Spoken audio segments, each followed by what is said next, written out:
Hello, everyone, and welcome to the Your Mark on the World show for GoodCrowd.info today. We're excited to have with us from Indiana, we have Kevin Hitchen, the co-founder of Localstake. Now, this is particularly interesting because Indiana is one of a few states where crowdfunding from ordinary investors is perfectly legal. So we're excited to talk about that. They've also been working in Michigan. That will be exciting to learn more about as well. So, Kevin, thank you very much for joining us on the show today. Sure, thank you for having us. I really do appreciate it.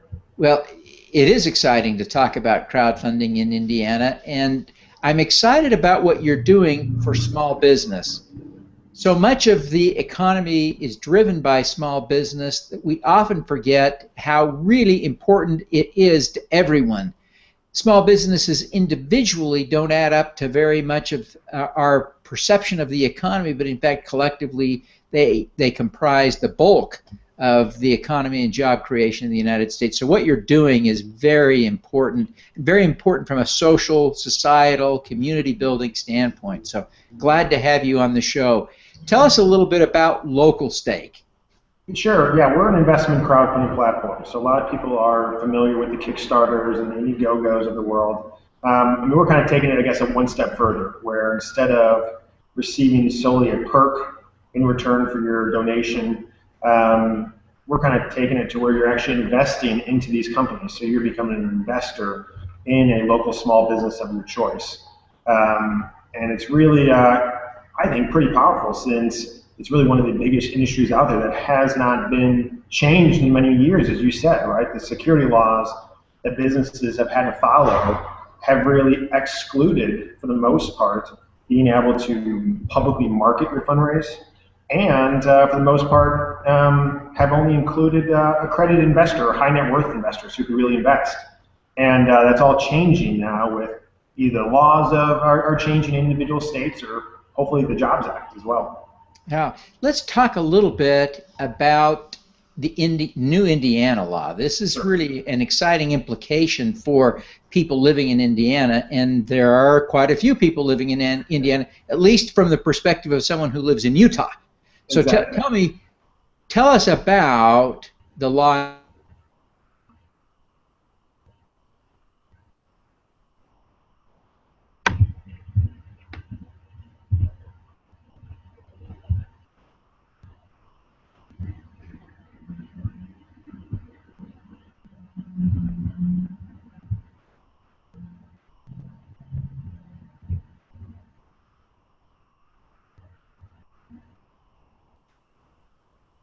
Kevin, are you there? I'm here. We had a major glitch, and I apologize for that.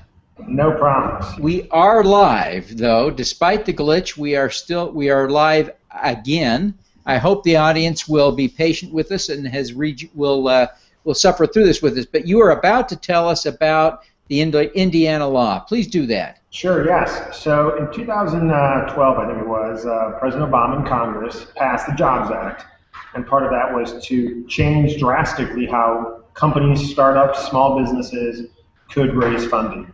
Unfortunately, the SEC has not moved forward, I guess, quickly enough, I'll say, to enact those new laws. So a lot of entrepreneurs have been in the waiting, wanting to use new laws to raise funding, but they haven't been able to. So you've now kind of left it up to the states. So individual states have actually taken it in their own hands and said, well, we're tired of waiting. We want to give our entrepreneurs easier access to funding in today's society, and we're going to move forward with it. So you've had several states move forward with passing intra-state crowdfunding laws where you can raise funding from individuals of all types, investors, in the state that the business is located. So it's Indiana business raising money, they can raise money from Indiana investors, right? It's a great invest local law.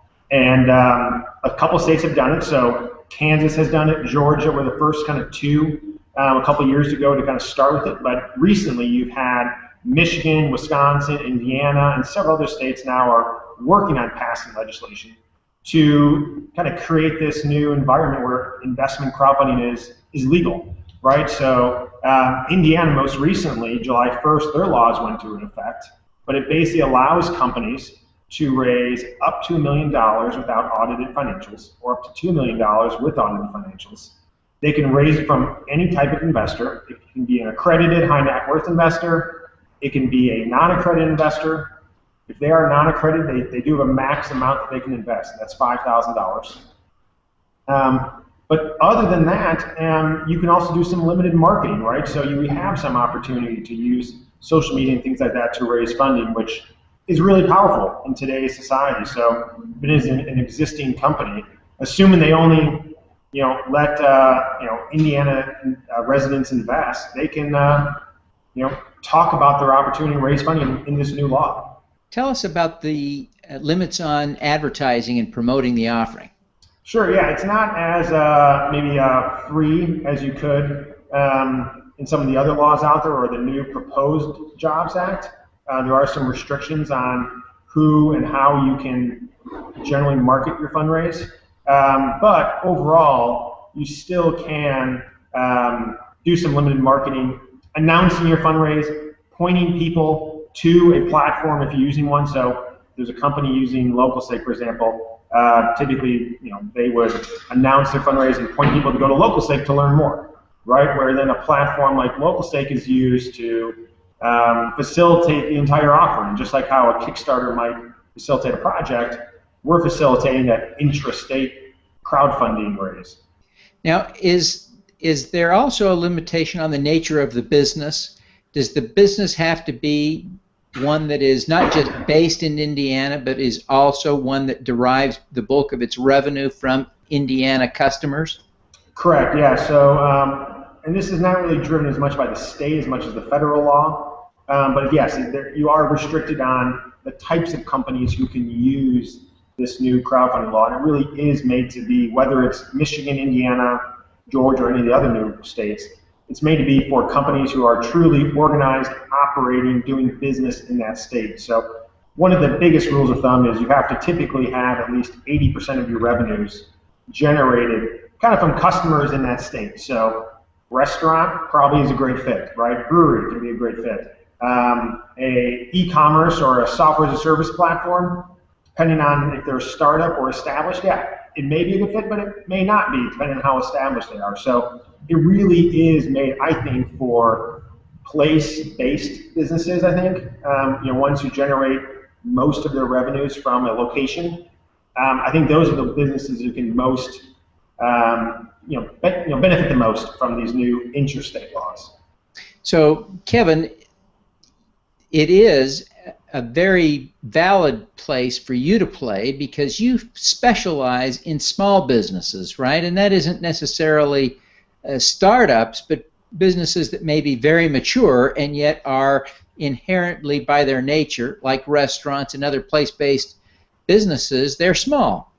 Exactly, yeah. The SBA has a pretty wide definition of small. I mean, I've even seen in some industries go up to 10, 15, $20 million. So a lot of companies, I think it's something like 99% of companies are small businesses. So most companies out there are small, but yeah, our focus at Localstake is primarily on more consumer-focused companies, right? So restaurants, food and beverage companies, retail. We've done a fair number of breweries, distilleries, things like that. Those types of companies fit really well, not only with our focus, but also intrastate focus, and just how we think people are going to invest in investment crowdfunding. We've already helped small businesses raise over $3 million since we've launched, and you really see most of the investors being local, right? They either know the business or the business owner, maybe they're familiar with the products, or they live in the community where the business is located, or in the city. So it fits, I think, how investment crowdfunding for the most part is going to be facilitated in whole. Terrific.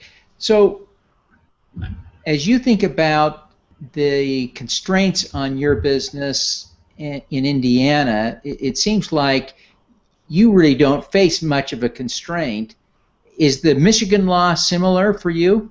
Yeah, most of the intrastate crowdfunding laws are very similar, somewhat modeled for the most part off of each other, taking kind of most of the good things and trying to take out some of the bad things of the other states. But for the most part, they're very similar. As a platform, Localstake, we're a broker-dealer, so we can also facilitate accredited-only offerings as well. So we can do Regulation D offerings, and the first part of the Title II of the Jobs Act, if you're familiar with it. So we do both, but we've also seen a big opportunity to do interstate because A, not many platforms can do it. B, we have the technology to offer it, right, to facilitate it. It does complicate things when you can only have offers and sales being made to investors of that state.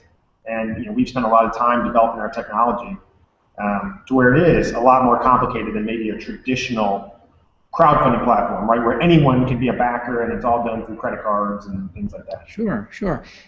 Now, weren't you among the first to close a deal in Michigan? We were, yeah. We were actually the first platform to go live with a deal, and we were also the first platform to successfully close a deal. So it was a brewery actually in a small town in Michigan, near Ann Arbor, Michigan, if you're familiar with it.